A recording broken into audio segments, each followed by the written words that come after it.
passo a passo, definição corrente de verdade, adequação.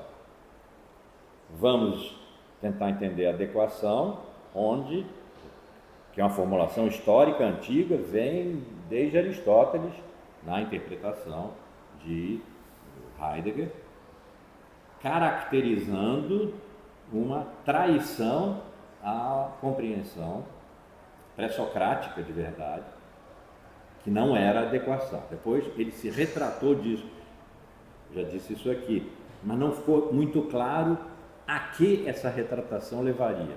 Basicamente o que ele tinha dito e de que se retratou é que os pré-socráticos tiveram aquela compreensão de verdade com a qual eu tenho trabalhado muito, associando direto à cosmologia, né? e a fotografia do passado do universo, que o cosmólogo do IDEA, Luiz Alberto Oliveira, me garante que são essas fotografias que são deformadas pelas lentes, é claro. Isso é linguagem, isso é representação. Mas aquilo que está sendo fotografado, mesmo que não chegue deformadamente, é ontologicamente verdadeiro.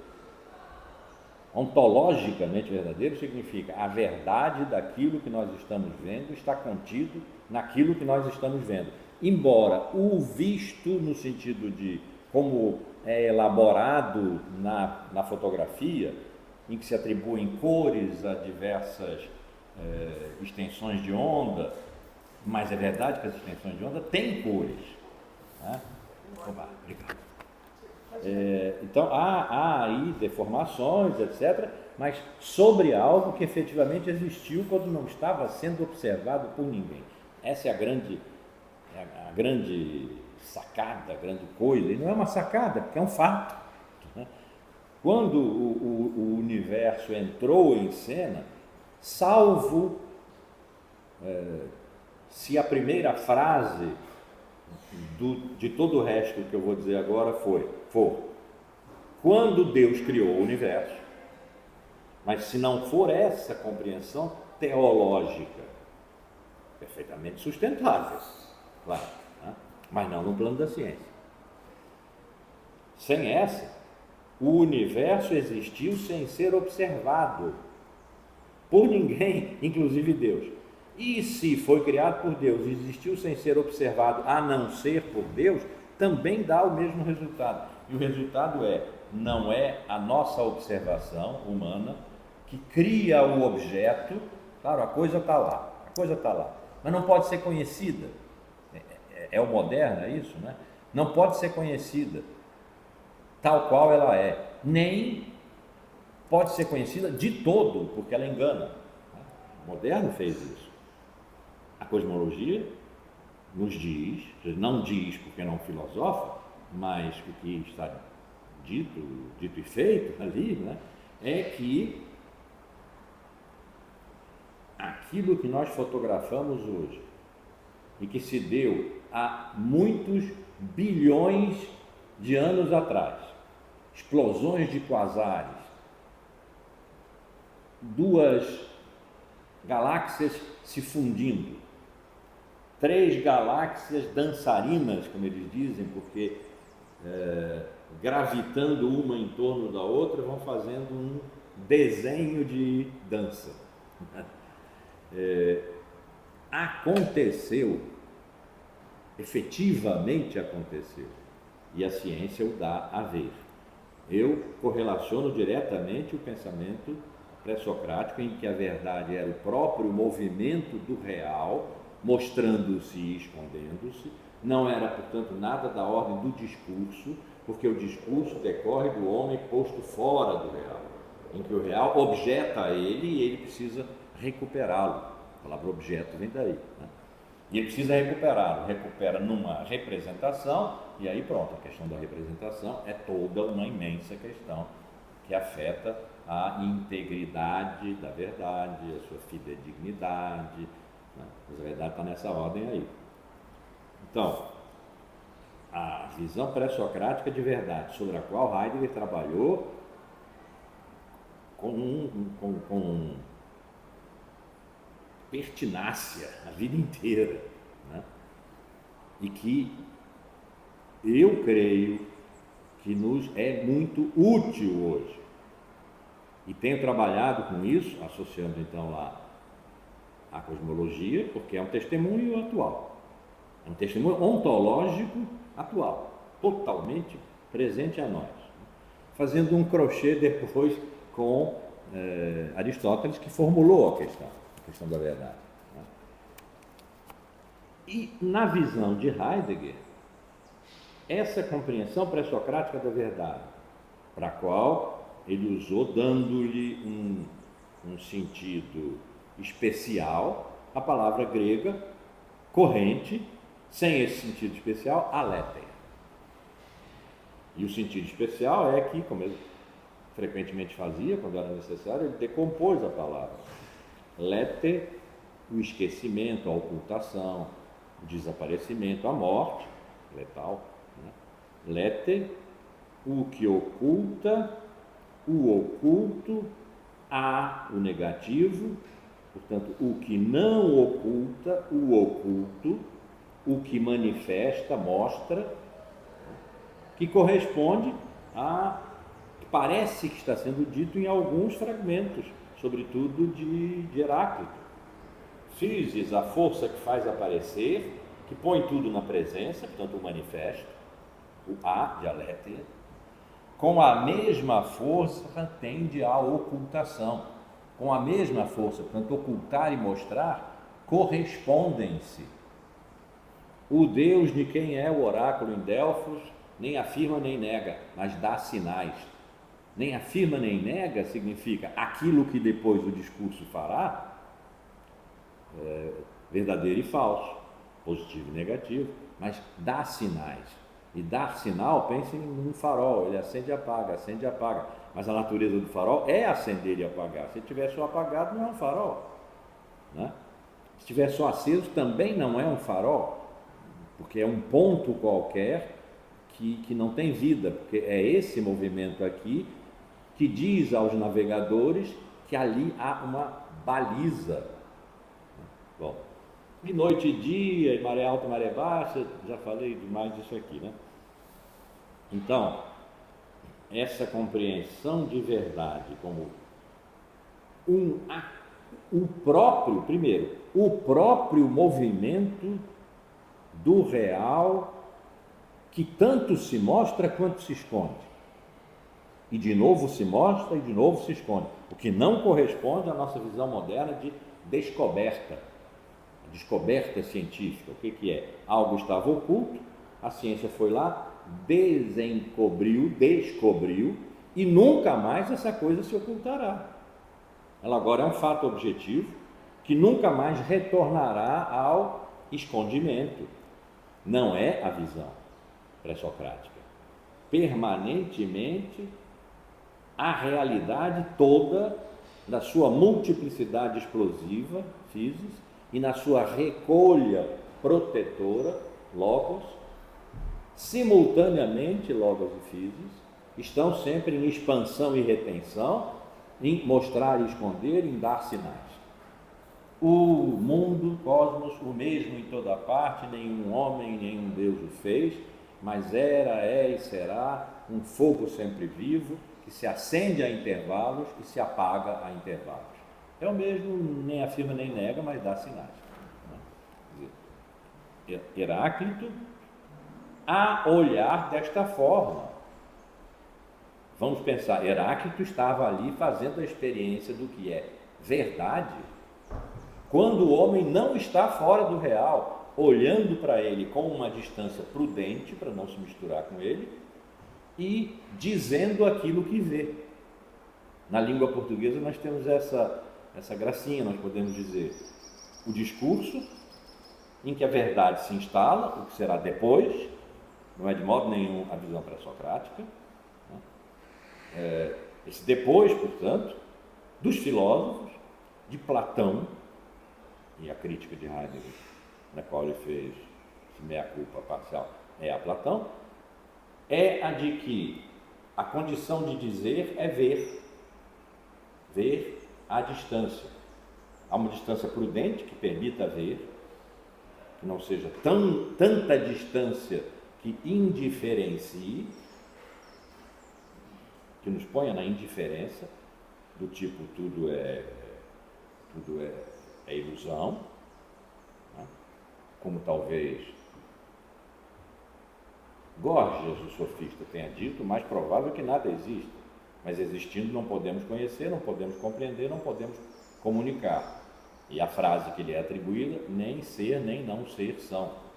Portanto, tudo que é, porque nós olhamos em volta e vemos, seria ilusão, que seria uma visão um pouco oriental, né? No início ainda da filosofia, os primeiros esforços da filosofia no Ocidente. Então, nós em português podemos dizer que a condição para a verdade, quando é discurso, portanto, está vencida a experiência pré-socrática, consiste em ver e dizer, veredicção. Nas outras línguas, infelizmente, não dá para fazer essa associação dos dois verbos, mas veredicção é diretamente aquilo que se faz quando se diz a verdade. Só se diz a verdade quando se vê o real de fora, quando se avalia o real. Ver e dizer. Bom, não é isso nos pré-socráticos. Para Heidegger, Platão teria traído essa compreensão pré-socrática quando ele não fez propriamente, bom, vamos dizer, quando fez no plano próprio lá dele de Platão, as ideias e as cópias, né? Aristóteles radicalizou isso mais, mas quando Platão fez uma estruturação da verdade tal que é a adequação que a determina, então, por exemplo, a adequação dessa coisa, que é um copo, eu sei agora, mas de início absolutamente não sei o que é, vejo outros que são semelhantes, com diferenças, essas diferenças me perturbam, porque certamente uma coisa não é a outra, basta que haja dois, a Ana está com o copo dela aí, se tivesse aqui seriam dois copos, então evidentemente há aqui uma multiplicidade inicial, 2 é o mínimo de múltiplo, né? Que me embaraça, mas existe uma ideia, forma pura, não é uma ideia na mente. Existe ontologicamente, existe realmente, tem existência real, a ideia copo, que não é um copo, evidentemente, e que é copiada por todos os copos.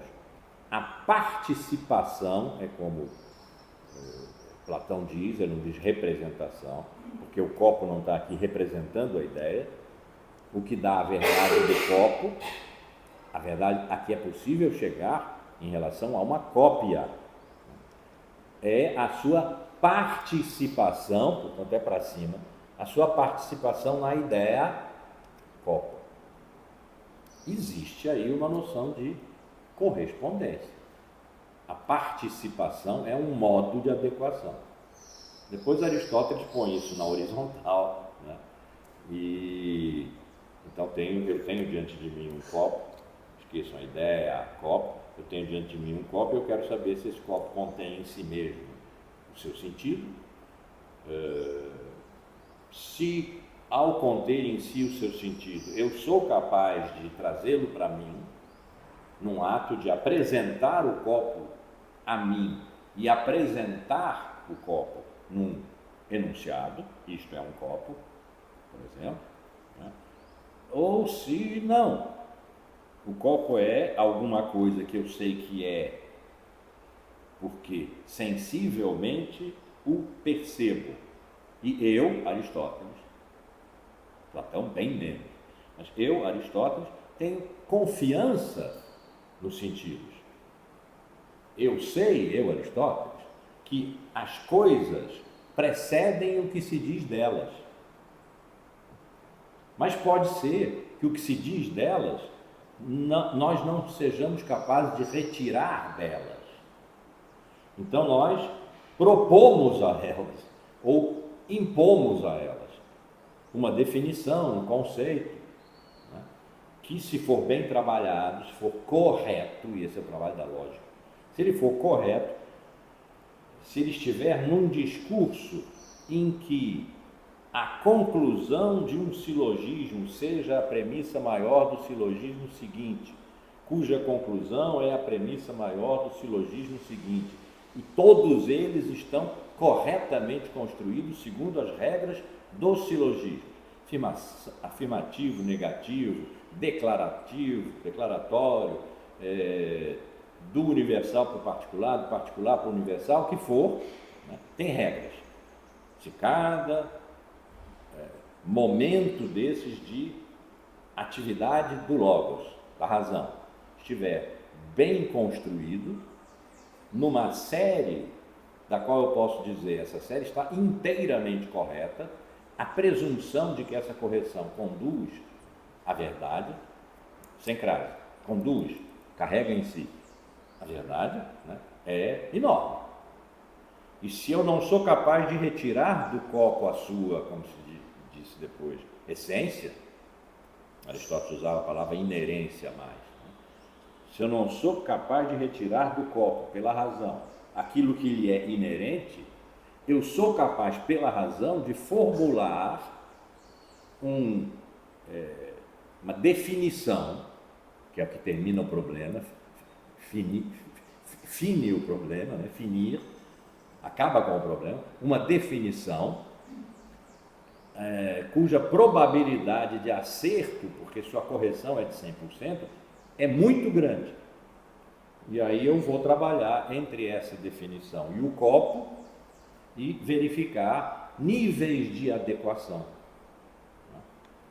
Então, o copo pode se dar a mim e pode não se dar a mim. E eu ir a ele ou ele vir a mim. De qualquer maneira, não é uma operação simples, não são operações simples, são duas, né? Mas com isso, o que aconteceu? Platão, Aristóteles, Heidegger diz Platão. O que aconteceu?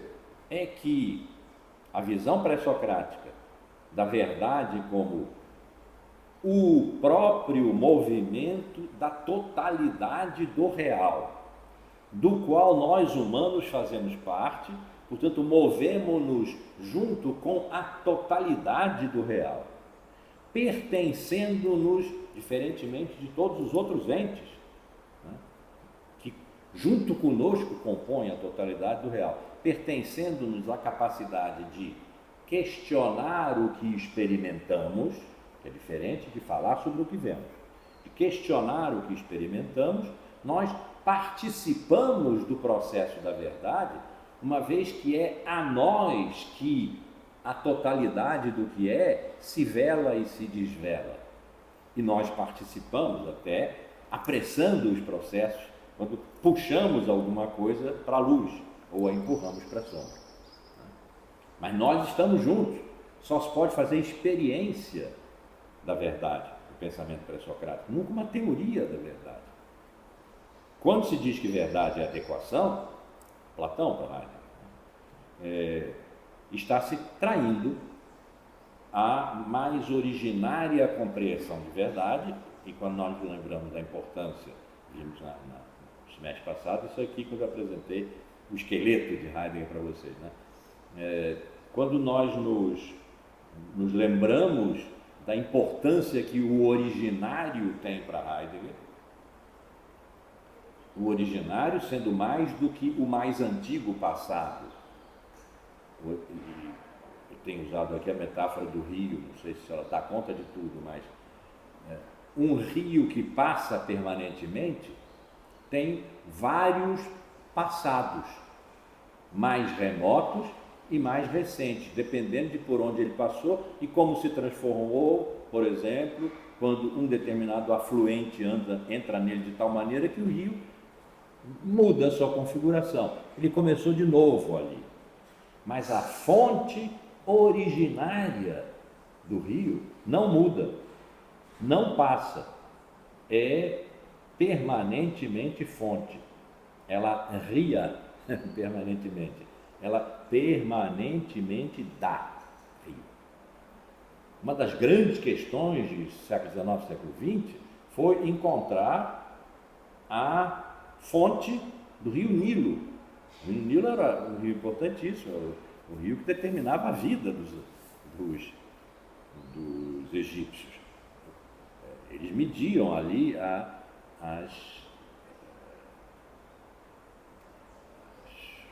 é que se chama quando o rio transborda? Os transbordamentos, os alagamentos, tem outro nome.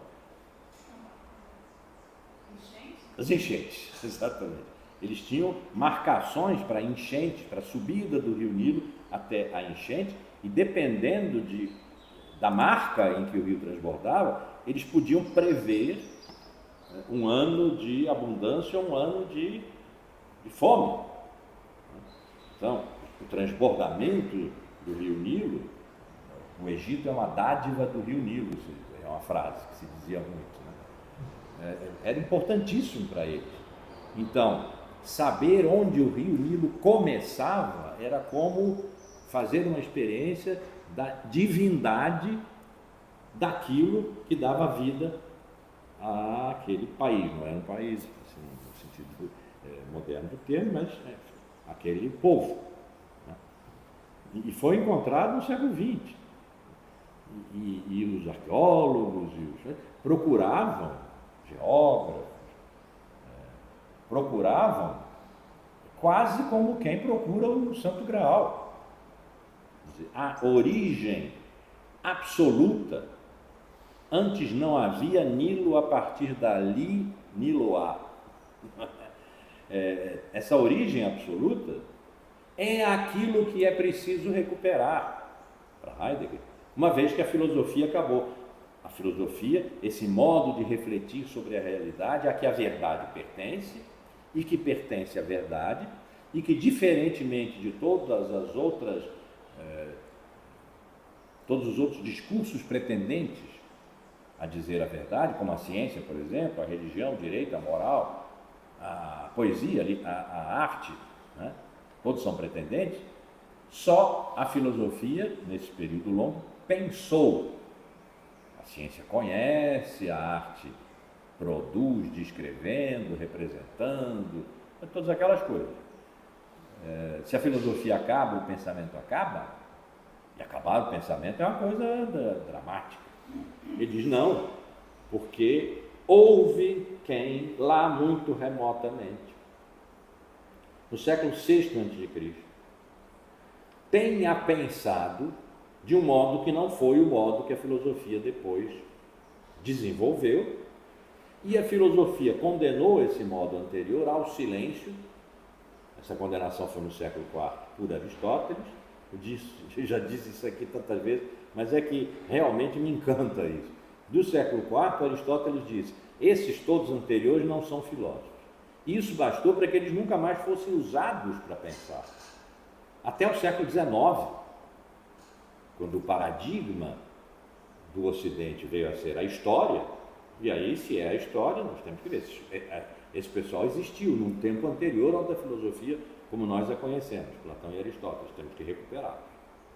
Então eles ficaram 23 séculos imóveis, sem deformação, sem erosão, sem sofrer a usura do tempo.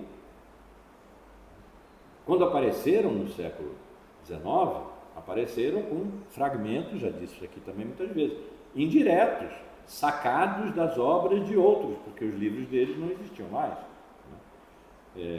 Inseguros. Nós nem sabemos se Heráclito disse essas coisas que eu disse aqui que Heráclito disse, nós não podemos ter certeza de que ele tenha dito daquela maneira.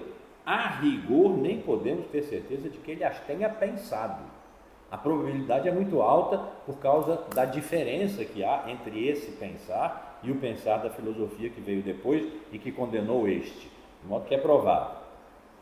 Mas o trabalho sobre os pré-socráticos começou um pouquinho no século XIX, Nietzsche fez um pouco, mas condenou os pré-socráticos também, pelos motivos dele, não era aristotélico. Foi no século XX, sobretudo foi Heidegger, que trabalhou sobre eles, porque o retorno à potência do pensamento pré-socrático nos garantiria continuarmos a pensar quando já não estivéssemos mais filosofando. E os pensadores pré-socráticos são, como ele chamava, os pensadores originários. Portanto, origem tem para ele um sentido absoluto e redentor da história do Ocidente. Então, o salto originário, como ele chamou, essa espécie de volta não pré-socrática, claro, aos pré-socráticos, nunca mais seremos pré-socráticos, foi o trabalho da vida dele, quase inteiro. Então, essa transformação da experiência pré-socrática da aletheia para uma teoria filosófica sobre a verdade. Vejam que a diferença é que só nos vocábulos já se mostra abissal. Então ele disse, Platão traiu. E depois ele retificou, né? E disse, não, eu fui precipitado quando disse que Platão traiu ao propor a palavra aletheia, o significado de adequação. Mas não disse propriamente em que ele tinha se precipitado. Se precipitação houve, ele disse que houve, também não disse se ele retira a noção de que Platão traiu, embora ele talvez fosse retirar a sobrecarga que há na palavra traição. A gente às vezes diz que fulano traiu a emoção que sentia por lhe virem lágrimas aos olhos. Isso não quer dizer que ele foi traidor em relação à emoção, significa que foi através das lágrimas nos olhos que ele manifestou sua emoção. É que ele não tinha a intenção de manifestar. Então ele traiu sua emoção, não porque a tenha traído, mas porque a tenha deixado vir à tona, o que ele não pretendia. Então, a palavra traição tem mais de um sentido, né? E nós não sabemos qual o que ficou valendo para Heidegger, se eventualmente ele não retirou a ideia de que precipitação houve, etc., não quero fazer isso com Platão, mas ele traiu. Bem, então, verdade, adequação. Onde é que se vê isso melhor? Idade Média. Por quê? Porque Deus criou todas as coisas. Então, a adequação entre o que o homem pensa e o que a coisa é, sendo todos criaturas do Criador, não é óbvia, não é simples, precisa de método, precisa de lógica, e Aristóteles está mandando nessa hora já, século XIII, precisa de lógica, mas é quase que natural. É difícil conceber que diferentes criaturas do Criador, por serem diferentes, não possam ser equivalentes, porque maior é a força da criação do que a força da distinção. Então, que um copo não seja um homem é menor do que o fato de que copo e homem, o copo é um objeto técnico, mas vamos deixar passar aqui. A diferença entre o copo e o homem é menor do que a igualdade entre copo e homem como criaturas do Criador.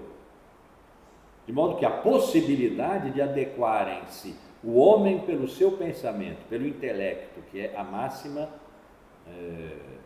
semelhança, criados à imagem e semelhança. A máxima semelhança é o intelecto. Deus é puro intelecto. Não é? Mas a coisa criada como toda substância, como forma e matéria, quer dizer, como individuação, esse copo e ali o copo da Ana, tem um princípio de individuação, já pelo fato de serem dois, individuação numérica, mas tem outras, né?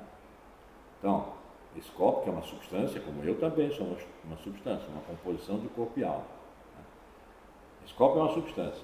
Isso significa, desde Aristóteles, que inventou a ideia, esse copo como qualquer coisa, menos Deus, agora na Idade Média, para Aristóteles até Deus. Todas as coisas, menos Deus, são compostas de matéria, que é o que distingue, e forma, que é o que iguala.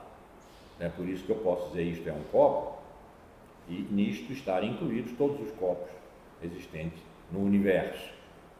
Bom, então o copo possui forma, não forma geométrica, que possui. A palavra que veio a ser usada foi essência. Possui essência. Ora, Deus é pura essência, é pura forma. A essência de Deus é a existência.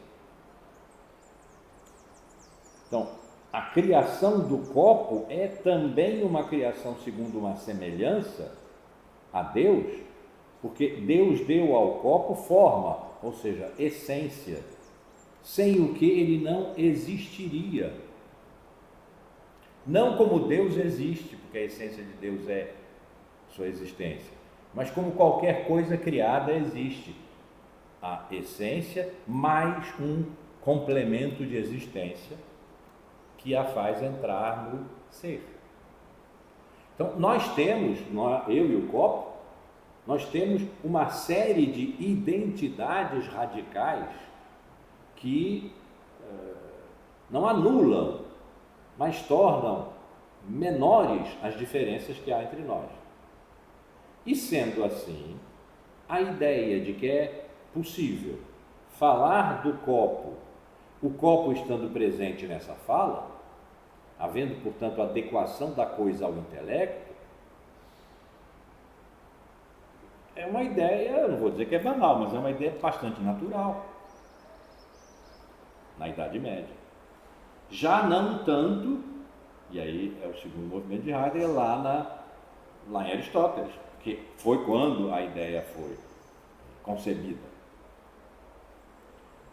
Então, há adequação da coisa ao intelecto, porque a coisa precede, disse Aristóteles.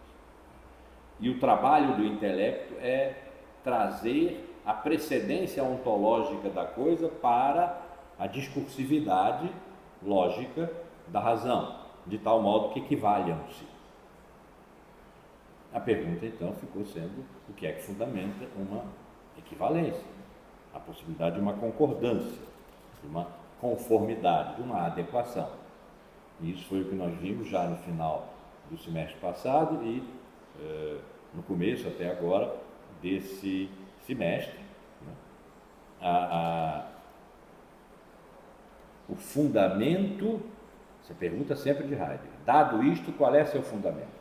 Dada a definição de verdade como adequação, qual é o fundamento de uma adequação? Foi mais ou menos o que eu resumi até agora, rapidamente. Agora, qual é o fundamento da possibilidade de uma adequação? E aí vimos, aí já ficou complexo, né? Vimos todo aquele movimento em que as coisas, uma coisa, ou melhor, porque é assim que se define mais a filosofia como metafísica, estamos falando de Aristóteles, a totalidade dos entes, como que se dispõe a vir na nossa direção e a se pôr no aberto, a se desretrair, pôr-se presente. E nós podemos ficar à distância disso ou ir na sua direção.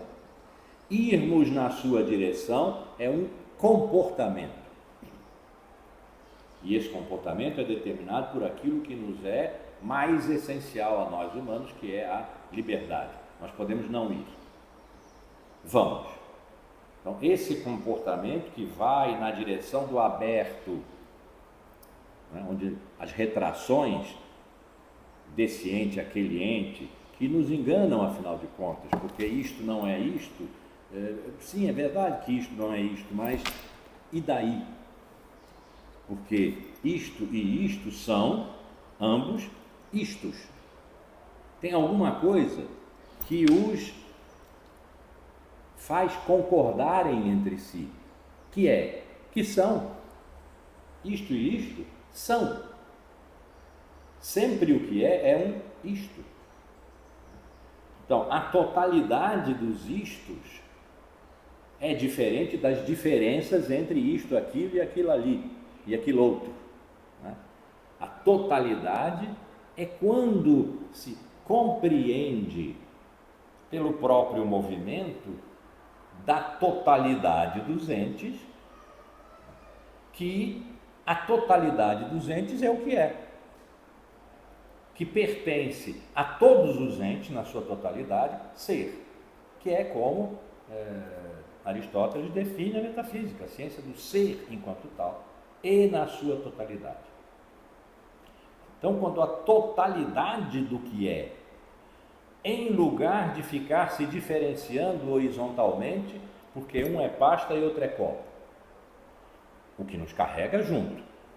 Então, agora vamos conhecer copo, e isso pode servir a uma ciência dos copos, se houvesse. E agora vamos conhecer pastas, e isto pode servir a uma ciência das pastas. Essas ciências diferenciam essas duas coisas, que a partir daí já não se encontram mais.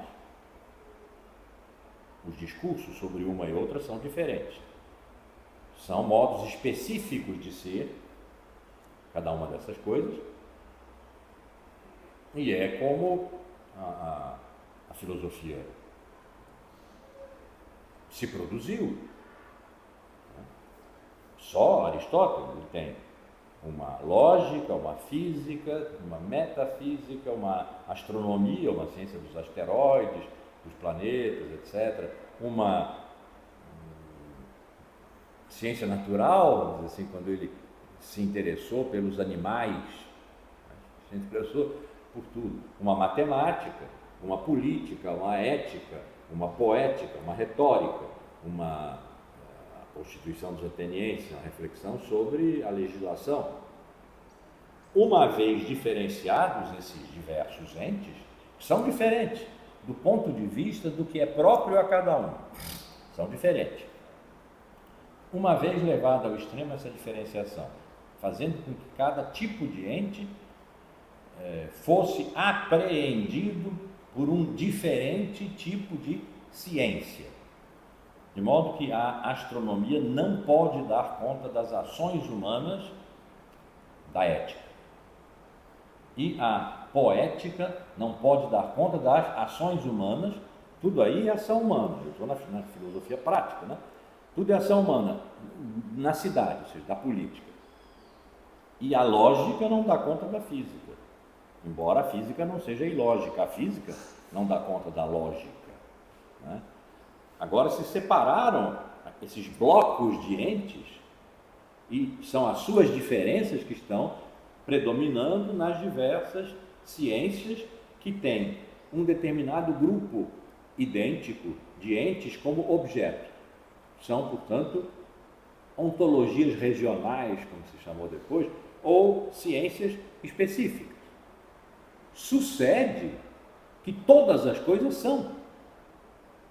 Que aquilo que é inerente ao copo não é inerente à pasta. Aí estão suas diferenças. Mas que tanto a pasta quanto o copo são. E nesse sentido são igualmente, não são iguais. As inerências, as essências são diferentes, mas igualmente são, uma vez que nada pode não ser. Então tudo, igualmente e absolutamente é. Quando a totalidade dos entes, eliminadas provisoriamente nesse momento e para esse fim, as suas diferenças, isso é a metafísica que faz, né? Quando a totalidade dos entes se põe a descoberto, se apresenta, aqui estou, nós humanos que estamos fora, isso desde os sofistas, século V, e os filósofos aprofundaram, nós humanos estamos fora. Podemos ir ou ficar. Se ficamos, continuamos nos enganando pelas aparências. Não nos diferenciando tanto assim dos sofistas, que condenaram, vamos chamar, em termos aristotélicos, a totalidade dos entes, que eles chamaram a natureza. Condenaram a natureza dizendo, isso é caos, nem vou lá. Mas podemos ir, essa é a liberdade. Se nós formos, estamos tendo um comportamento, se falar comportamento é importante nesse lance, agora, estamos tendo um comportamento que nos põe na proximidade daquilo que se apresenta a nós como sendo, e aí podemos elaborar um juízo, um enunciado que apresenta aquilo que se apresenta a nós como sendo a totalidade dos entes. É na apresentação, ou seja, no enunciado, que se contém a verdade, ou é nas coisas na medida em que, nos entes, na medida em que, ao virem, ao aberto, ao se apresentarem a possibilidade de o humano ir, querer ir, insisto, pode não querer, né? É na totalidade dos entes que a verdade se contém e o enunciado apresentador, né, recebe. Essa é uma elaboração bem mais complexa do que a que se fez na Idade Média, porque não está Deus aqui para dizer, bom, e há uma identidade fundamental entre o homem e as coisas, não precisa nem nada disso, do vir ao aberto, o comportamento livre que vai na direção de, né? É necessário. Ficamos nisso no dia 28 e na aula passada verificamos que ainda não tinha sido longe de ter sido dita a última palavra, porque sabemos agora razoavelmente o que possibilita uma concordância: o vir ao aberto, o ir num comportamento livre, o enunciado que apresenta. Mas não sabemos ainda o que é que possibilita que haja uma conformidade. Que é a conformidade, ou a adequação, que rege no plano em que nós estamos aqui, que é bastante inicial, que rege o que depois se chamará de verdade, já sabemos. Agora, o que é que torna possível uma conformidade? O que é que torna possível que esse ente tão especial, nós, os humanos, diante desses entes não tão especiais assim como a pasta e o copo, possam se encontrar numa adequação, numa conformidade, como a partir de agora Heidegger vai dizer, mas é a adequação. Para haver adequação tem que haver uma conformidade, né?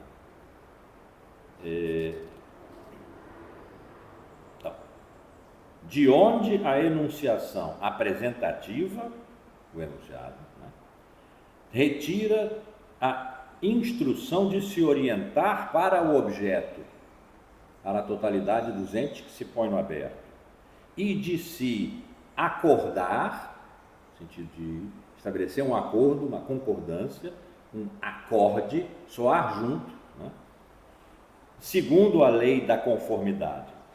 Porque esse acordo, essa concordância, é codeterminante da essência da verdade.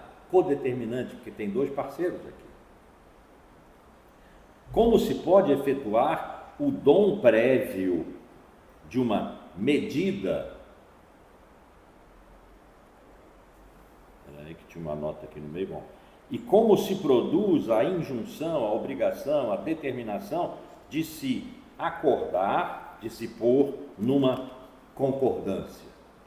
Aqui a palavra medida é importante, porque, embora não seja seguro dizer que a intenção de Heidegger era aqui assinalar uma diferença entre o que ele está dizendo e o que os sofistas, Gorgias, Protágoras à frente, disseram que o homem é a medida de todas as coisas, do ser das que são na medida em que são e do não ser das que não são na medida em que não são. O homem é medida.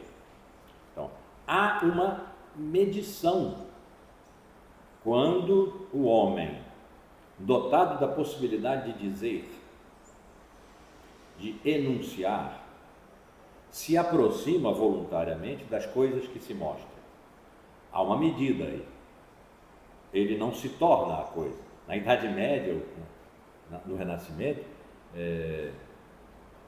havia a ideia, difícil de entender para nós hoje, de que no ato do conhecimento, um se tornava o outro, um incorporava o outro. E Camões, que era um tomista, expressa isso assim: converte-se o amador na coisa amada. Quer dizer, a diferença se extingue quando a verdade se dá. Não é aqui isso.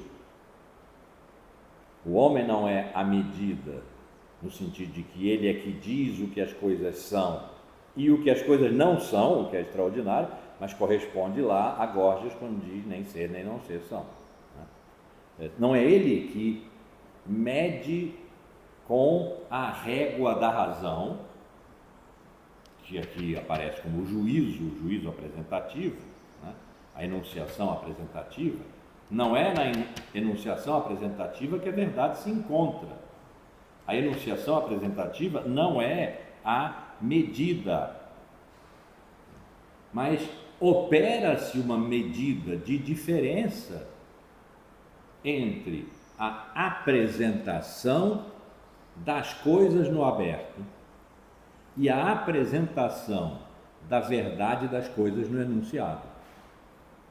E compreender essa medida é fundamental, porque dependendo de como ela for compreendida, nós podemos simplificadamente dizer que é no enunciado que a verdade se produz.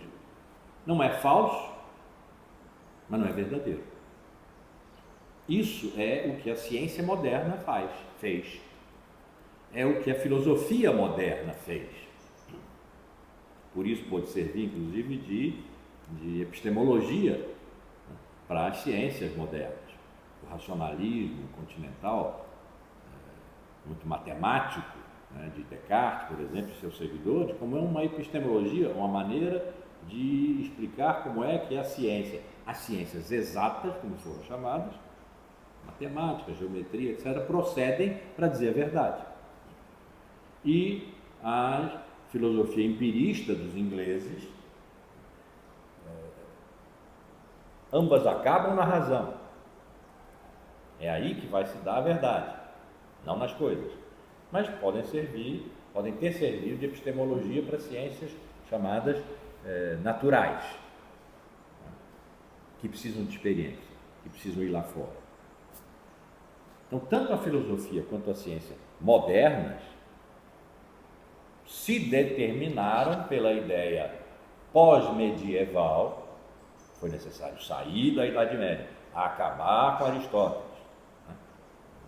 A modernidade, a primeira, século XVII, século XVIII, século XVII, século da razão, século XVIII, do iluminismo, precisaram, e já no Renascimento, isso foi feito. O humanismo renascentista, o naturalismo renascentista são anti-aristotélicos por excelência e declaradamente. Eles querem encontrar o verdadeiro Platão, não o Platão de Santo Agostinho, que era religioso, o verdadeiro Platão. Então, desde o Renascimento a rigor, mas claramente, declaradamente, na filosofia moderna e na ciência moderna. Descartes e Newton. Propôs-se que a verdade está no enunciado, o que é correto. Mas não é verdadeiro, porque o pressuposto dessa afirmação é de que é o enunciado que produz a verdade. Que a verdade é coisa mental, porque a operação que gera o enunciado se passa inteiramente na mente e de modo nenhum na realidade externa ao homem. Realidade externa ao homem que inclui o corpo nosso, que é abandonado às coisas extensas da natureza, porque não pensa. O corpo não pensa. Né? Nietzsche se oporá a isso, evidentemente, mas daqui a 2, 3 séculos.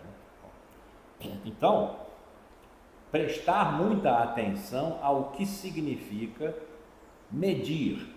Há, evidentemente, repito, uma medida sendo feita, porque há uma distância entre as coisas que se põem no aberto, disponíveis, e o homem que livremente, num comportamento, vai na sua direção e as recolhe.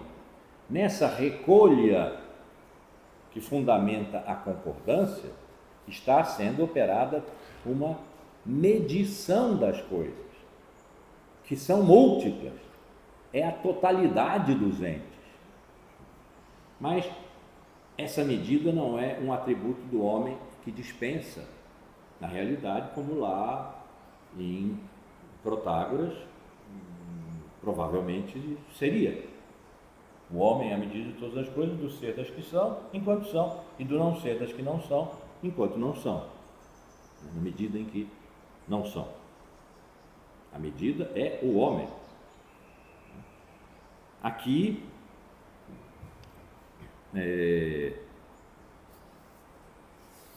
nessa importância de se estabelecer a medida, aqui, de se estabelecer a medida em boa medida, tá? Comedidamente, sem se precipitar para a grandeza do homem e seu intelecto, porque, Aristóteles, não é óbvio para nós, a coisa precede.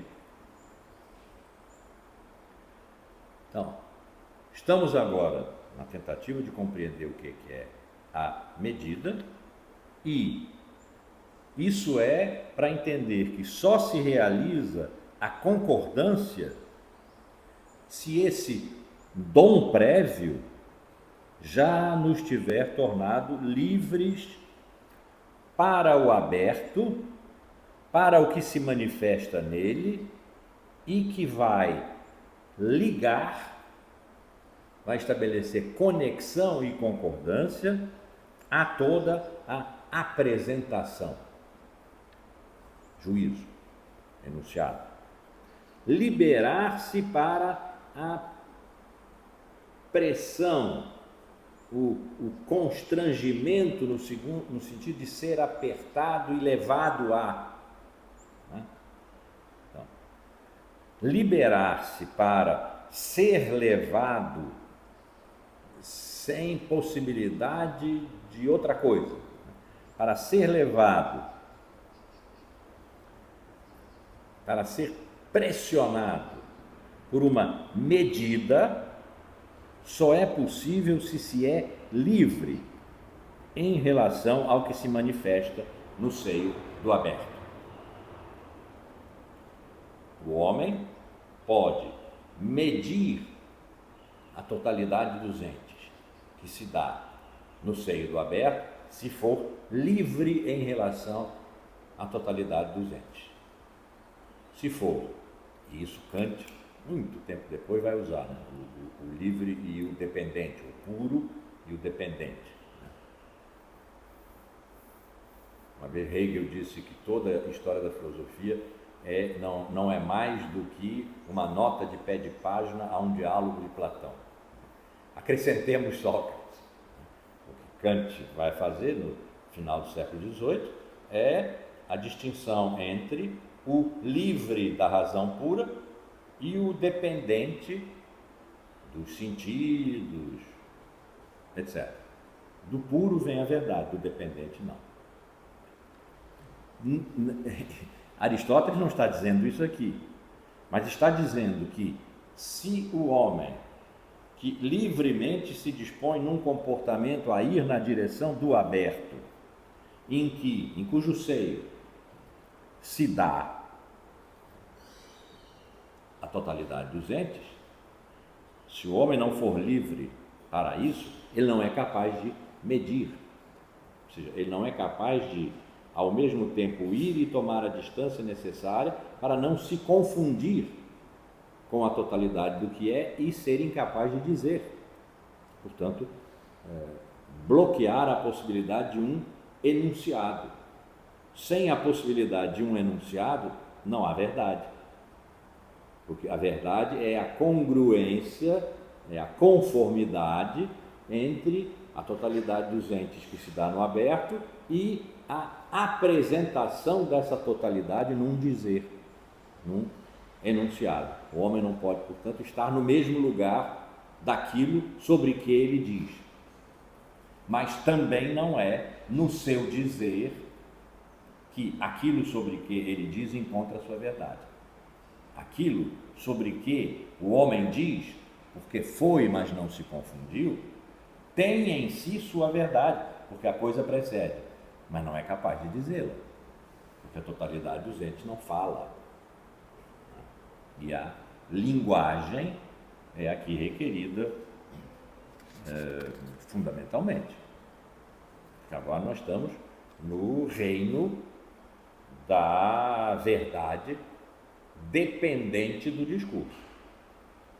Então, é dizer o que é, ver e dizer, é dizer o que é, que determina a verdade tanto do dizer quanto do que é. Depois isso vai progressivamente desaparecendo. E a verdade vai ser a determinação da correção do dizer. E a verdade do que é vai sendo levada embora, e já estamos saindo da Idade Média, vai ser levada embora, porque isso só se entende se partir de um absoluto, que é Deus. Então, essa progressão nós vimos regressivamente, porque Heidegger veio do mais fácil, do mais óbvio, que é o que aconteceu em termos de adequação na Idade Média, para o mais difícil, que é o que aconteceu em Aristóteles, que ele está descrevendo aqui Aristóteles, a sua interpretação, claro, de Aristóteles. Então, não temos sabido determinar a essência da liberdade para sabermos o que é ser livre. A abertura, a aberturidade, a qualidade de estar aberto, não é? A abertura, portanto, como um fato, por exemplo, esses dois dedos estão juntos, mas eu posso estabelecer uma abertura entre eles, isso é um fato. Nem o ato de abrir, mas a disposição ao aberto. Então, em francês, a tradução, o Isaías não está aqui para eu perguntar a ele como está em alemão, é la périté, a aberturidade, a disposição a abrir, a abertura do comportamento, o que torna intrinsecamente possível a conformidade, se funda na liberdade. A essência da verdade é a liberdade. Estamos fazendo deslocamentos. Mais adiante vai ser dita outra coisa que não contradiz essa, que não a exclui, mas que diz outra coisa. Por exemplo, a essência da verdade é a não verdade. Vamos chegar lá. Mas nesse momento a essência da verdade é a liberdade. Aninha, por favor, desliga isso aí, porque eu vou espirrar. E quando eu espirro, são 13 vezes seguidas, sem intervalo para respirar. É um pequeno cataclisma, registrável provavelmente por um suficientemente sensível contador Geiger. Não, Geiger não, o que determina, a escala de Richter, né? Daria um 3 ou 4 numa escala de Richter. Então. E eu estou resfriado, esse negócio aí está... Vamos sentir um pouco de calor. Então, mas essa afirmação, vocês acompanharam a progressão, né? Dificultosa. O homem pode se negar a ir. Se ele for obrigado a ir, se ele não for livre para ir ou não ir, não há a possibilidade do enunciado, que apresenta o que se mostra. Então, ele tem que ser livre. Ser livre significa ir. Ser livre é que determina o comportamento. E se ir é o que torna possível o enunciado, e se é o enunciado que apresenta, e se é na apresentação que a verdade se manifesta, então, esse então é complexo, né? E supõe tudo que foi dito até aqui. Então, a essência da verdade é a liberdade. Mas essa afirmação não faz só substituir uma evidência, a evidência da adequação, por outra. Isso fica em suspenso. Quando se falou na conformidade, e a conformidade incluía a liberdade, porque o homem precisava ir, chegou-se aí a uma compreensão da verdade como uma adequação, segundo a possibilidade de uma adequação, segundo a possibilidade de uma conformidade. Está-se agora perguntando sobre o que torna possível essa possibilidade, ou o que torna possível a liberdade. E nesse sentido, como nós estamos buscando a essência da verdade, a cada vez que encontramos o fundamento de algo que se determina como a essência da verdade, estamos na presença da verdadeira essência da verdade. A verdadeira essência da verdade nesse momento é a liberdade. Mas a pergunta imediata, né, é: nós não estamos trocando só aquela evidência a que já tínhamos chegado quando determinamos a possibilidade de uma correspondência, de uma adequação, por uma outra evidência, tá, entre aspas, por uma outra evidência, que é a de que o que torna possível a possibilidade é a liberdade. Não estamos, de certa forma, andando em círculos, porque a liberdade era requerida lá para haver adequação. Insisto, o homem pode não ir. Quando ele vai, ele está se comportando, o comportamento é essencial aí. Ele está se comportando segundo sua liberdade. Não será isso mesmo que dizer que a essência da verdade é a liberdade? Não estamos tautologicamente dizendo a mesma coisa, como se estivéssemos dando um passo adiante ou um passo atrás, porque estamos procurando o fundamento cada vez mais profundo. Ele levanta essa questão, não vai resolver agora, mas temos uma pista aqui. É que só há verdade se e na medida em que o homem é livre. Por enquanto estávamos dizendo a mesma coisa, mas de outro modo. O outro modo é: o homem pode decidir se vai ou não vai. E quando ele decide, o comportamento, ele decide livremente. Mas isso significa que o homem se define como livre. O comportamento é livre porque antes do comportamento o homem é livre. Por isso é que ele pode decidir não. O homem é livre para decidir não.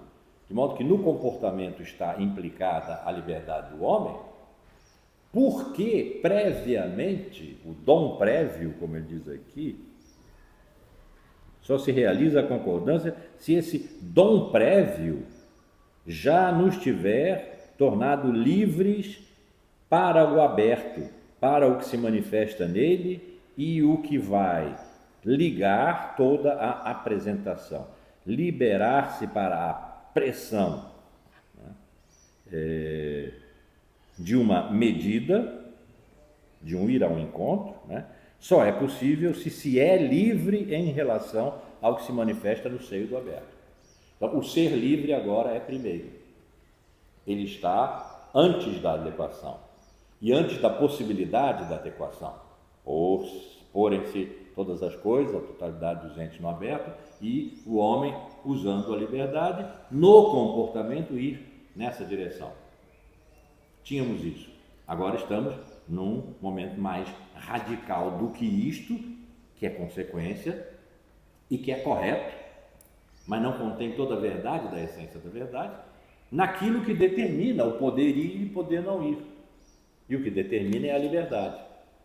A liberdade é a essência do homem, e na medida em que o homem é que mede no enunciado que apresenta e diz é isso é uma medida, dizer é isso, né? A essência da verdade é a liberdade. E aí é como se estivéssemos dizendo, a liberdade, que é a essência do homem, é a essência da verdade. E isso é complexo, né? É quase assustador para o caminho que nós vimos fazendo aqui, né? Em que a coisa precede. É necessário que os entes se ponham no aberto. É necessário que o homem não se confunda com aquilo que se põe no aberto, que ele seja livre para ir ou não ir, mas que daí decorre que o homem é livre, que a essência do homem é a liberdade, mas que a essência da verdade seja a liberdade é algo para ainda se pensar. Não se está dizendo que para elaborar um enunciado, para comunicá-lo ou assimilá-lo, é preciso agir sem constrangimentos. Isso seria ficar só do lado do sujeito, que não é uma palavra que Heidegger use, nem que Aristóteles tenha usado, mas é a palavra moderna e é o que nos diz respeito, porque nós estamos no momento da crise dos sujeitos, da crise da subjetividade, né? O que se diz é que a liberdade é a própria essência da verdade. Não estamos ficando do lado do sujeito. Quando dizemos que o homem precisa ser livre e não se confundir com o que se dá no aberto, daí fazemos decorrer que a liberdade que pertence ao homem é a essência da verdade, não quer dizer, o que significaria ficar só do lado do sujeito, que para haver verdade, basta termos as condições de elaborar um enunciado, comunicá-lo ou assimilá-lo, aprendê-lo, né? Sem nos deixarmos constranger pela presença daquilo que se dá no aberto. Isso seria uma consequência que foi precisamente o que se deu no moderno. É o sujeito que decide. Tudo passa pelo sujeito. Essa é uma concepção moderna, completa. Tudo passa pelo sujeito significa, inclusive, a determinação do que é universal, do que são os universais, passa pelo sujeito. E o sujeito é um indivíduo, que sou eu. Então, uma extrema complicação aí que veio trazer ao que nós temos hoje, o exílio da realidade enquanto tal, a pós-verdade, etc. Então está dizendo aqui, quando eu digo que a liberdade é a essência da verdade, não estou dizendo que a essência da verdade é aquela característica humana que é a liberdade e que, portanto, tudo se resolve no enunciado. Ainda não disse o que estou dizendo, só digo, não é isso que estou dizendo, mas eu preciso passar por esse risco para dar um passo adiante ou um passo atrás, para descer mais na direção do que é mais fundamental. Então, essência, aqui, quando se diz a liberdade é a essência da verdade, essência aqui quer dizer, citando, o fundamento de possibilidade intrínseca do que é imediatamente e geralmente admitido como conhecido. Então, essência não é aquilo que a coisa contém em si mesma, digamos, a copidade, né? Ou a pastidade, e que o sujeito, o homem, por um processo de abstração, vai jogando fora tudo que é diferença e fica no final com a identidade última, que é o conceito, a apreensão essencial da coisa, que se expressa numa definição, que é o enunciado, né, aqui nos termos que ele está usando, e pronto, aí está fechado o circuito da verdade.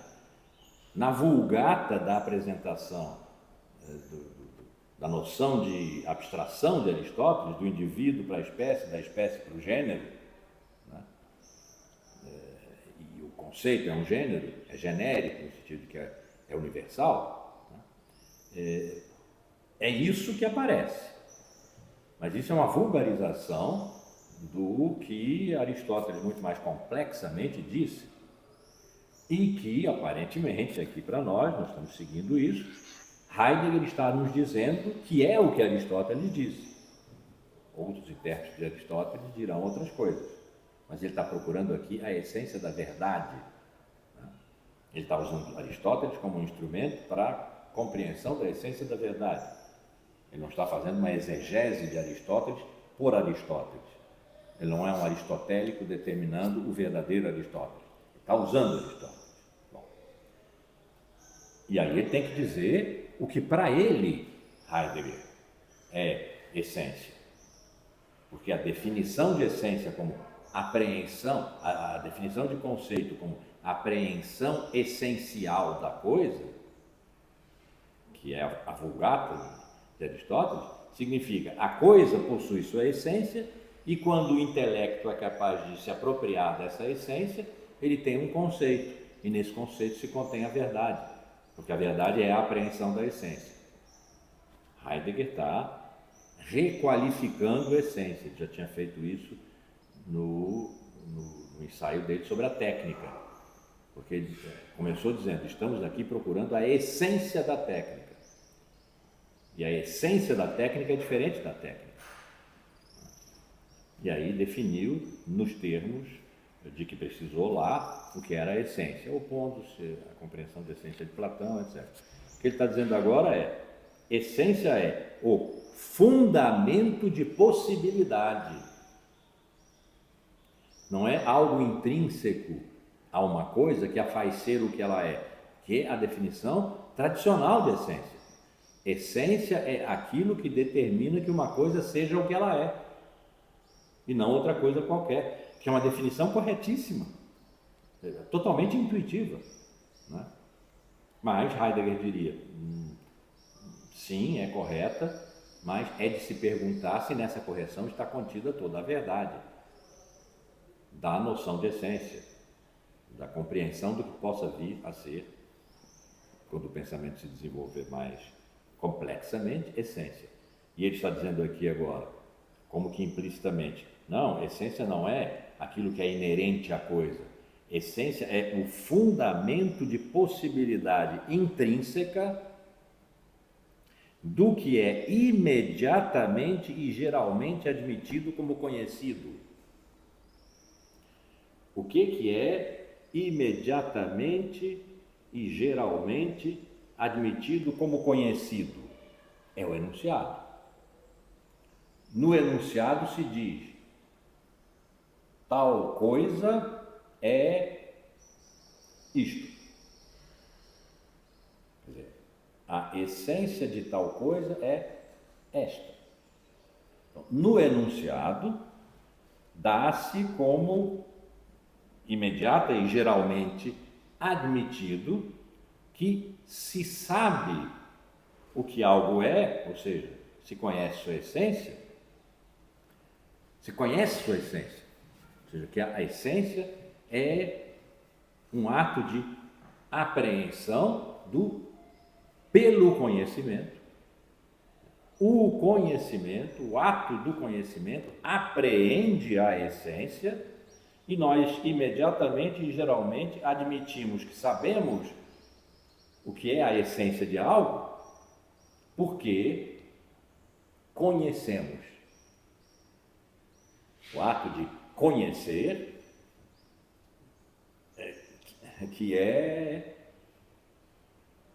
vou voltar atrás do meia-culpa de Heidegger, é a deformação que a filosofia fez em relação ao originário pensamento pré-socrático, em que não se falava de essência, mas se falasse, não seria da ordem do conhecimento, seria da ordem da experiência integral do que é. Não do conhecimento, porque o conhecimento significa exterioridade e discurso, em que o enunciado tem precedência. Então, quando o enunciado tem precedência, é quando se está na ordem do conhecimento.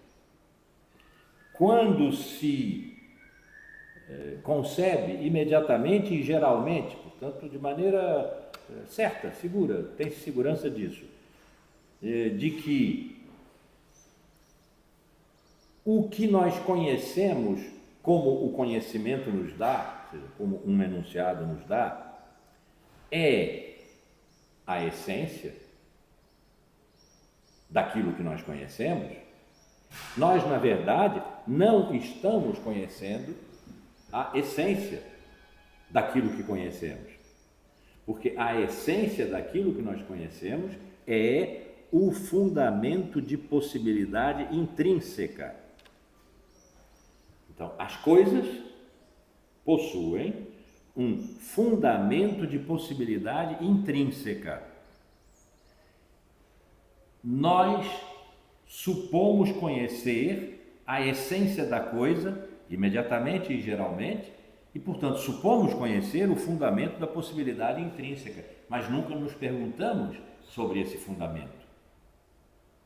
Nós o damos por dado porque a coisa está aí. Se a coisa está aí, a sua possibilidade intrínseca está realizada, é ato, a coisa está presente. Portanto, a pergunta sobre o fundamento de a coisa estar presente é uma pergunta, como se diz em direito, ainda se diz, os advogados gostam da palavra antiga, despiciendo, quer dizer, desnecessário. De uma coisa presente, por que eu vou perguntar qual é o fundamento da sua presença? Ela está presente, e é como coisa que ela está presente, e é como coisa que eu vou conhecê-la. Então, é como coisa que eu vou conhecê-la significa, quando eu declaro o seu conhecimento, e isso eu faço no enunciado, eu suponho saber o que ela é, como se eu tivesse me indagado sobre o fundamento de possibilidade intrínseca do seu aparecimento aqui diante de mim. E isso vale para a vinda da totalidade dos entes ao aberto. Nós vamos em direção pela liberdade, vamos em direção sem nos confundirmos com aquilo que se mantém no seio do aberto, era o que estávamos fazendo até agora, e pelo enunciado apresentamos. O que ele está dizendo agora é, não, quando nós simplesmente vamos, já não é simples, mas quando nós simplesmente vamos pelo comportamento livre na direção do que se contém no seio do aberto, nós não estamos perguntando qual é o fundamento de possibilidade intrínseca daquilo que se dá no aberto. Nós estamos reconhecendo apenas pela sua presença que somos capazes de, por termos ido lá, enunciar, apresentar num enunciado que a coisa é, e a verdade estará então no enunciado, não fabricada pelo enunciado, esse cuidado se está tendo, mas no enunciado. Então, pelo conceito, continua a citação, pelo conceito de liberdade, nós não pensamos a verdade e menos ainda a sua essência. Ora, ele acabou de dizer, a liberdade é a essência da verdade. Já vimos por quê. Porque é a liberdade que dá a medida de o homem ir na direção do que se apresenta no seio do aberto, sem se confundir com ele. Então, a liberdade é a essência da verdade, mas não é pelo conceito de liberdade. Não é pela afirmação, por exemplo, de que a liberdade é a essência do homem. Isso é um conceito. É o conceito de liberdade. Não é pelo conceito de liberdade que nós pensamos a verdade, e menos ainda a sua essência. A tese, liberdade como essência da conformidade do enunciado, isso aqui é a verdade, né? O que é verdade, até aqui pensada, é conformidade do enunciado. Então, liberdade como essência da verdade significa a liberdade como essência da conformidade do enunciado. Essa tese deve surpreender, porque nós supomos saber o que é a liberdade, porque nós temos o conceito de liberdade. Liberdade é a essência do homem. Supomos saber, mas nunca fizemos a pergunta de qual é o fundamento de possibilidade intrínseca da liberdade. Temos só o conceito. E agora temos só o conceito, realmente uma manobra heideggeriana. Heidegger se propõe a pensar segundo a linguagem. A linguagem é a casa do ser, ele diz. É a morada do ser. A linguagem. Pensa-se na linguagem, com a linguagem. E é por isso que a linguagem dele, às vezes, é complicada para nós. Porque nós lemos segundo a língua, segundo as nossas línguas. Que são línguas, o que são as línguas? São sistemas de comunicação. Nós supomos saber o que as palavras dizem porque temos dicionários, sinônimos e antônimos. Quando não sabemos, vamos lá. E aí ficamos sabendo. Não. Nós ficamos sabendo o que a língua que nós usamos para comunicar é essa aqui, o português, nesse momento que eu estou usando. O que uma palavra significa para a comunicação, ou seja, para o jogo de signos, significante e significado, do que a palavra significa nesse trânsito da comunicação. Mas o que se diz na palavra, o que a palavra diz fora da comunicação, diz em relação a ser, isso nós não sabemos quando usamos intuitivamente uma palavra para comunicar. Vou dar só um exemplo para isso não ficar muito abstrato. Nós usamos a palavra produção todo dia. Pode significar a produção de bens. Em geral, ela está hoje associada à economia. Vamos ficar com essa compreensão, então. Nós sabemos o que é produção porque sabemos. Sabemos porque comunicamos e usamos essa palavra de uma maneira que não produz ruído. Isso é a língua. O que é que fala na palavra linguagem que não simplesmente comunica um conteúdo de economia, por exemplo? O que fala na palavra? Qual é a linguagem que fala na palavra que, por outro lado, apenas comunica? A operação que Heidegger faz, frequentemente, e que depois muitos heideggerianos macaqueiam sem lhe dar o sentido que Heidegger dá, é cortar a palavra, que em alemão é muito, não vou dizer que é fácil, mas é muito mais evidente do que nas línguas latinas, porque o alemão é muito aglutinativo, de modo que às vezes 2, 3, 4 palavras que separadas têm significados tais e quais, né? Quando juntas ganham um outro significado. Esse significado é corrente e nós supomos saber Qual é esse significado? De novo, porque vamos ao dicionário. Quando eventualmente não o conhecemos, ficamos conhecendo. O que Heidegger faz? Ele separa essas palavras. Às vezes é só um verbo no infinitivo com uma preposição. Ele separa a preposição. O verbo ganha outro sentido agora, porque ele estava sendo determinado pela preposição. Tirada a preposição, substituída por outra, isso ele faz muito também. Colocar 2, 3, 4 preposições naquele mesmo verbo, no mesmo parágrafo, mudando de um para outro, o sentido já não mais linguístico ou comunicacional da palavra, mas aquilo que nela respira uma linguagem que está apontando para ser. Para o que aquela palavra serve. E nesse sentido é que a linguagem, não as línguas naturais, a linguagem é a morada do ser. Então a palavra produção. Produção. Ficamos sem sentido aqui. Produção nós sabemos o que é. Produção não sabemos. E aí vamos investir. Bom, agora foi criado um estranhamento. Nesse estranhamento é que a língua perde sua evidência e uma potência de linguagem está se insinuando aí. Para dizer uma coisa que a palavra linguageira, produção, não diz. Dução vem de um verbo latino que está em aqueduto, viaduto.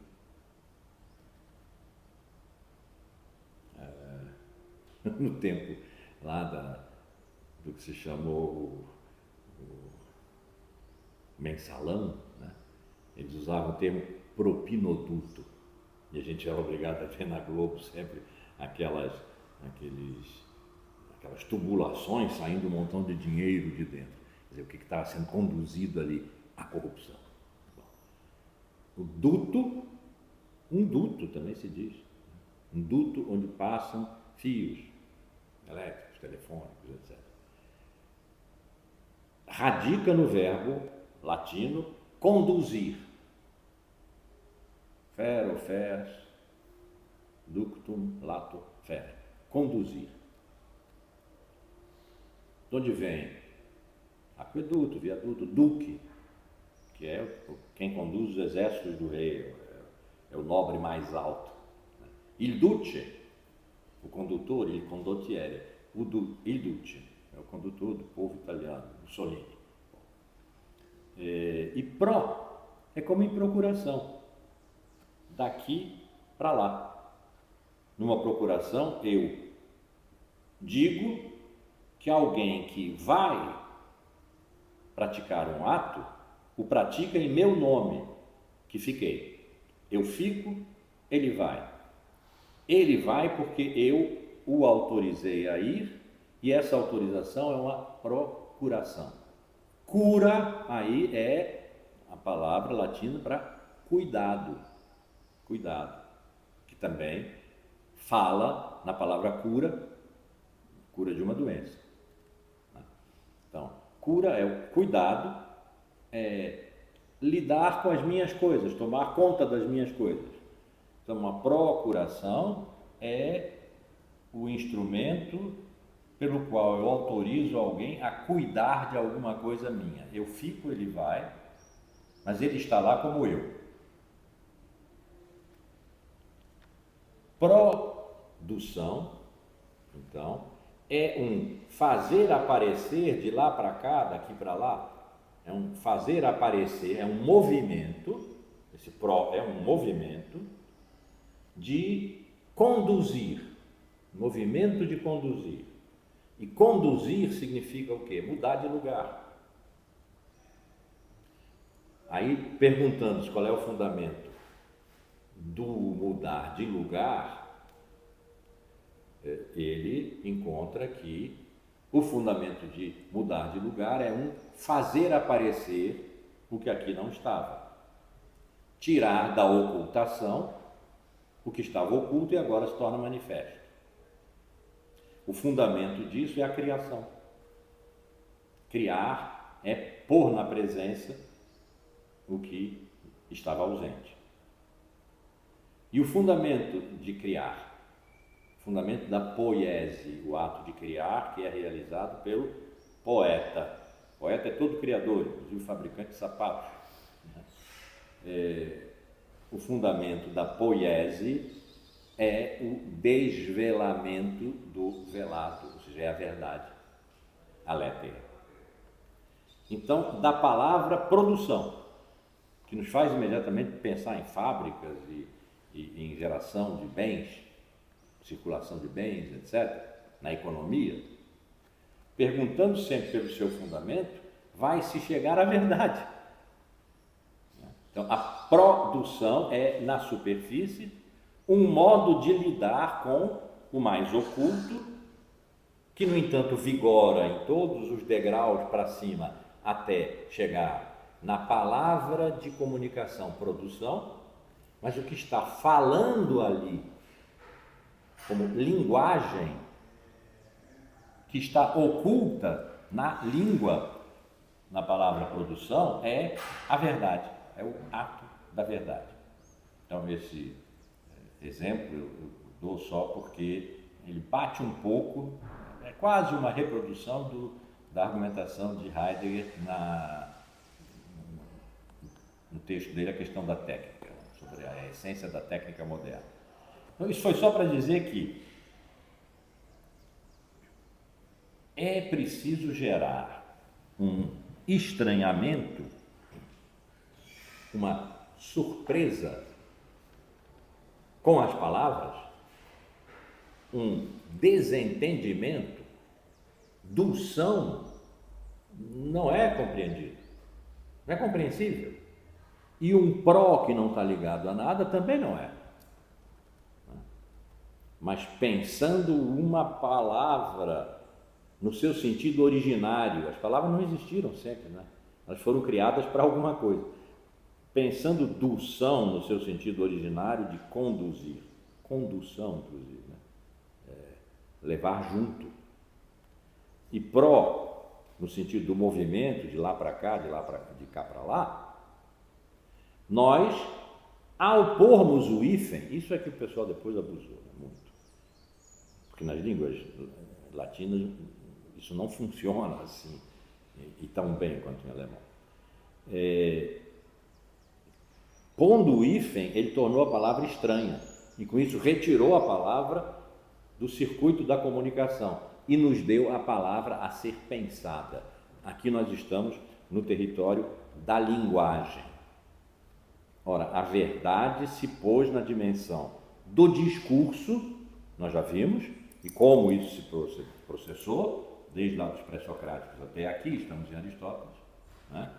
A verdade está contida agora na ordem do discurso. Corremos o grande risco, que vai ser inteiramente aceito na época moderna, do Renascimento em diante, mas do século XVII em diante sobretudo, e até hoje, narrativas e tal, de colocar a verdade no discurso e exilar as coisas. As coisas exiladas tornam perfeitamente possível dizer que o que nós dizemos aqui como sendo verdade é uma coisa que nós acordamos entre nós, porque as coisas não estão aqui, não estão presentes. Esse é um grande risco. Então, nós estamos agora no plano do discurso e é necessário que o discurso nos surpreenda para que nós o desnaturalizemos, é uma palavra moderna, né? Ou então, mais ainda, pós-moderna, façamos dele a desconstrução para compreendermos o que é nessa palavra que apenas se dá como um signo de comunicação, o que nela fala de mais radical, aquilo que é o fundamento de possibilidade intrínseca, do que fala de mais radical. O mais radical é ser, no sentido de que todas as coisas são, nada escapa de ser, e ser não é nenhuma coisa. Se fosse alguma coisa, não seria a condição de todas as coisas serem. Então, o mais radical que há é ser. Então, a linguagem, quando se diz naturalizam as palavras, no plural, e se aí nós quisermos usar um termo assim um pouco gongórico, né, e religioso, a palavra, P maiúsculo, Heidegger usa frequentemente, a palavra é a surpresa. Então, dizer que pelo conceito de liberdade nós não prestamos, nós não pensamos a verdade e mesmo ainda a sua essência, e essa é uma ressalva que ele está fazendo, nós só temos o conceito. Né? A tese, então, liberdade como essência da conformidade denunciada, deve surpreender. Nós temos uma tese, e uma tese é um conjunto de palavras, por isso é que nós temos um conceito. O conceito é o aglutinador de um conjunto de palavras entre si, né? A aglutinação dessas palavras entre si, fazendo sentido.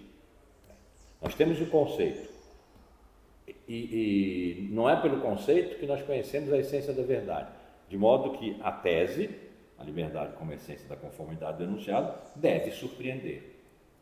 Essa surpresa se dá porque nós estamos saindo da ordem do discurso para a ordem da linguagem, ou seja, do que se dá a pensar. Está usando aqui pensamos, né? Pelo conceito de liberdade nós não pensamos,